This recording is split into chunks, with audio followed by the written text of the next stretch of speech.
바이든이 한국을 찾은 이유, 이번 칸 영화제를 보면 알 수 있습니다. 뭔 소리냐고? 웃겨서 야권 교체. 안녕하세요, 빨대양 서민이에요. 한미 정상회담 얘기 안 할 수 없죠.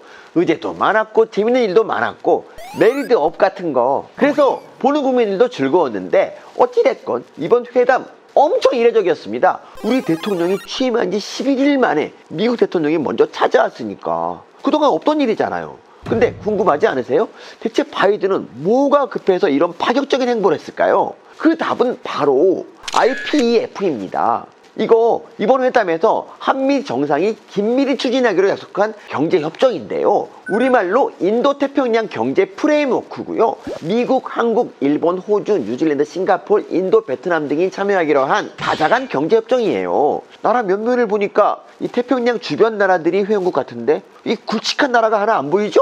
그래요, 중국이 없어요. 뭔가 감이 좀 잡히십니까? 게다가 기존 통상조약은 이 관세를 낮추고 시장 개방해서 이 무역 장벽 철폐하는 뭐 그런 거였잖아요. 근데 IPEF는 그거랑도 달라. 완전히 달라요. 뭐가 다르냐? 그래서 오늘은 이 협정의 역사를 한번 훑어볼 건데 아마 세계 정세의 변화가 한눈에 익힐걸? 경제 얘기부터 짧게 아주 잠깐 해봅시다.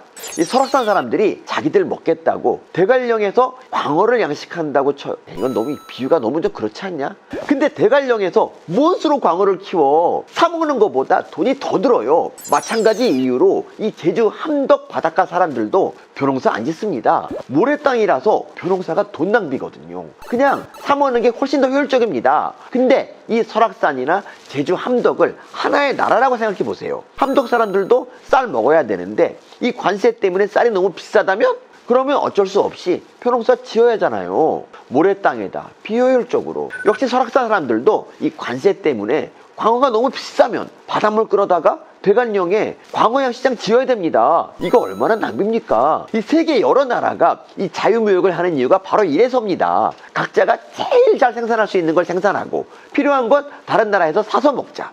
그러기 위해서 무역 장벽을 낮추자. 우리 같은 경우 잘 만드는 자동차 싸게 팔고 대신 칠레에서 포도 싸게 사오자. 이게 FTA, 자유무역 협정이에요. 지금 세계 경제는 이 자유무역 협정으로 돌아가고 있거든요. 미국도 마찬가지입니다. 미국이 하는 대표적인 자유무역 협정이 나프타, 지금은 UMSCA로 이름이 바뀌었는데 우리 귀에는 나프타가 더 익숙하죠? 아무튼 캐나다, 멕시코랑 맺은 UMSCA가 미국의 대표적인 자유무역 협정이에요. 근데 오바마 때 미국은 이 태평양 주변 국가들이랑도 이 자유무역 협정을 맺으려고 했어요. 그게 아마 여러분도 한 번쯤 들어보셨을 텐데 TPP라고 환태평양 경제 동반자 협정이에요. 미국, 일본, 호주, 뉴질랜드, 칠레, 페루 같은 이 태평양 주변 국가들이 왕창 가입해서 전 세계 GDP의 38%를 차지하는 이 어마어마한 경제 블록이 마침내 탄생할 뻔만 했어요. 뻔만.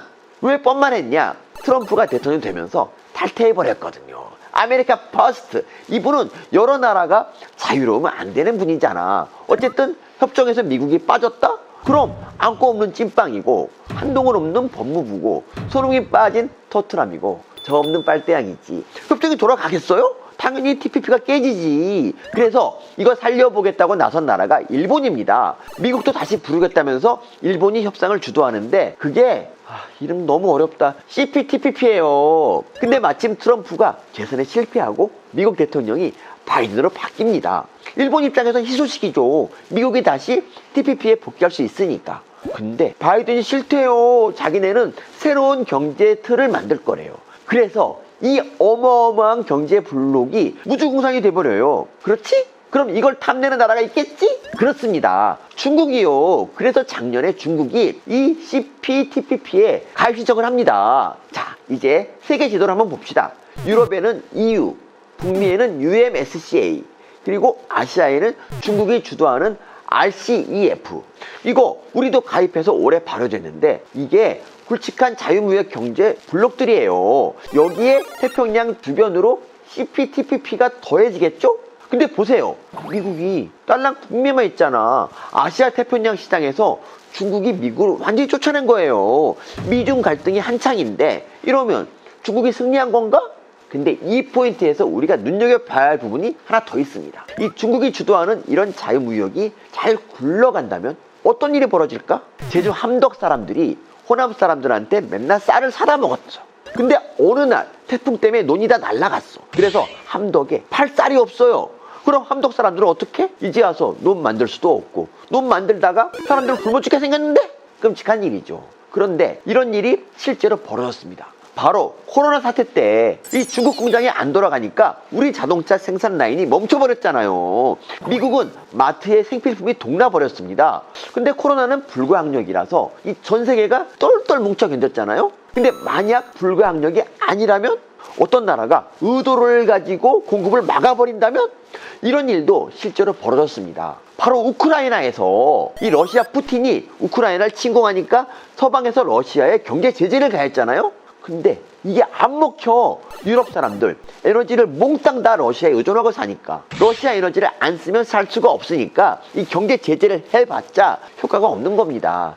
맞아요. 자원이나 상품이 무기화되는 거예요. 중국 히토류가 전 세계 70% 이상을 장악하고 있거든요. 근데 일본이랑 센카쿠 열도 분쟁할 때 중국이 어떻게 했나요? 일본에 히토류 수출을 제한해버렸어요. 중국 히토류 기업은 외국인 투자를 아예 안 받는답니다. 히토류는 중국한테 무기 자원이에요. 지금 이게 코로나 이후 직면한 이 세계 경제 현실입니다. 우리도 당했잖아. 혐한용 가격 싸다고 효율 좋다고 다른 나라 상품에 의존하다가는 잘 먹고 잘 살기는커녕 다른 나라에 목줄 잡혀 이 밥 굶는 날이 올 수 있다는 위기를 이 세계가 느낀 거죠. 그럼 어떻게 해야 할까요? 제주 함덕 바닷가에서 논농사 짓고 대관령에서 광어 키워야 할까요? 그럴 수는 없죠. 그건 너무 비효율적이잖아. 그래서 나온 게 바로 이 IPEF예요. 이번 정상회담에서 윤석열 대통령이랑 바이든 대통령이 IPEF에 대해 이렇게 말하거든요. 한미 양국은 공동의 민주주의와 보편적 가치에 맞게 기술을 개발하고 사용하고 발전시키기로 약속했습니다. 그렇습니다. 민주주의, 인류 보편의 가치, 이 토대 위에서 이 자유무역을 하자. 단순히 비용이나 효율만 따지는 자유무역이 아니라 이 가치와 인권을 따지는 무역을 하자. 바로 이거예요. 실제로 이 IPEF는 인권, 노동, 환경, 공정, 반부패 같은 조항들이 달려있어요. 돈만 벌면 됐지 해서 돈을 벌더라도 정의롭게 벌어야지로 이 세계 경제를 바꾸는 시도죠. 그런데 궁금합니다. 미국 대통령이 아시아 순방할 땐 항상 일본부터 들르잖아. 근데 미국이 새로운 경제 틀을 짠다고 해도 늘 하던 대로 일본부터 가면 되지. 왜 이번엔 한국부터 찾았을까요? 일본엔 없고 한국에만 있는 게 있거든요. 반도체하고 배터리. 이 디지털에 의존하는 지금 이게 없으면 우리 생활이 멈춰요. 삶이 중단될 수 있습니다. 이 반도체와 배터리야말로 지금 시대 전략 자원이에요. 그래서 바이든이 삼성 평택 캠퍼스부터 간 거예요. 미국 조지아에 이 배터리셀 공장 짓는 정의선 현대차 회장 만난 거고요. 민주주의와 인류 보편의 가치를 기반으로 하는 나라끼리는 이 전략 자원을 무기화하지 말자. 평화롭고 공정하게 공급하고 공급받자. 바로 이런 메시지고 우리가 그런 새로운 세계 질서의 very important한 파트너가 된 겁니다. 뭔가 멋지지 않아요? 거기다 이걸 하면 우리가 얻을 이득이 하나 더 있습니다. 지금 칸 영화제가 열리고 있죠? 근데 중국 영화는 하나도 초청을 못 받았어요. 하지만 이 중국 배우는 참여했습니다. 바로 탕웨이. 박찬욱 감독 영화에 출연해서 이 칸에 초청받았거든요. 또 일본의 고레하다 히로카즈 감독. 이 어떤 가족으로 이 칸 황금종려상 받은 대단한 감독인데 이분도 이번에 칸에 갔습니다. 근데 일본 영화로 간 게 아니야. 브로코라는 한국 영화 감독으로 이 칸에 초청됐어요. 왕년 헐리우드처럼 이 세계적인 영화 인재들이 한국으로 모이는 건데 더 흥미로운 건 이거예요. 이 두 분한테 공통점이 있다는 거. 이 두 분 자기 나라에서는 환영 못 받거든요. 탕웨이는 새끼에서 이 친일파 사랑하는 캐릭터 연기했다고 중국에서 거의 쫓겨나다시피 했고, 히로카즈 감독은 일본의 어두운 면만 그린다고 이 극우들한테 문매를 맞았어요. 그러면 그런 나라에서 영화하고 싶겠어? 검열하고 마녀 사냥하는 나라에서 어떻게 창의력이 나오겠어요? 근데 우리는 안 그러잖아. 맞습니다. 우리 민주주의가 아시아 최고인 거예요. 우리나라 컨텐츠 쭉쭉 잘 나가잖아. 근데 그 창의력의 기반은 우리 민주주의에 있었던 거예요. 근데 민주주의의 가치를 공유하는 나라끼리 이 경제 협력을 하면 맞습니다. 반도체, 배터리뿐 아니라 컨텐츠로도 세계를 제패할 그런 기회가 열리는 겁니다. 냉전이 해체됐다고 하는데 어쩌면 냉전은 해체된 적이 없는지도 몰라요. 공산주의의 본질은 독재잖아요. 이 자본주의와 공산주의 대결에서 자본주의가 이겼을진 모르지만 공산주의의 요체인 독재는 여전히 남아있거든요. 중국을 보세요. 사실 많이 알려지지 않았지만 중국도 한때 민주적인 절차를 마련한 적이 있어요.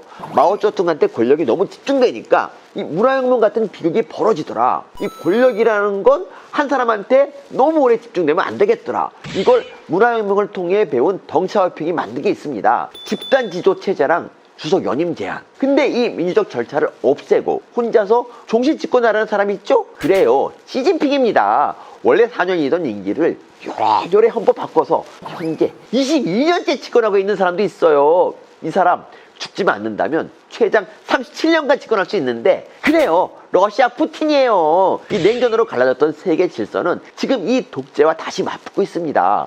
독재 맞은편에 세운 깃발은 당연히 민주주의고요. 그 깃발 제일 앞자리에 그 가난했던 나라 대한민국이 이 냉전의 비극을 온몸으로 켰고 민주주의의 수혜로 발전한 우리가 지금 자랑스럽게 서 있는 거예요. 그 앞자리에 서달라고 지금 미국이 손 내민 거고요. 가슴 벅차지 않으세요? 물론 당장은 힘들 겁니다. 100% 힘들어. 하지만 나중에는 우리가 새로운 국제 질서를 이끄는 시장 선도자가 될 수 있어요. 새로운 세계 질서 속에 펼쳐질 새로운 기회, 이 새로운 가능성이 지금 우리 앞에 다가오고 있는 겁니다. 이게 바로 이번 한미 정상회담의 의미예요. 근데도 민주당은 윤석열 정부가 IPEF에 가입했다고 균형 외교를 포기했다 어쨌다 욕하고 있더라고요.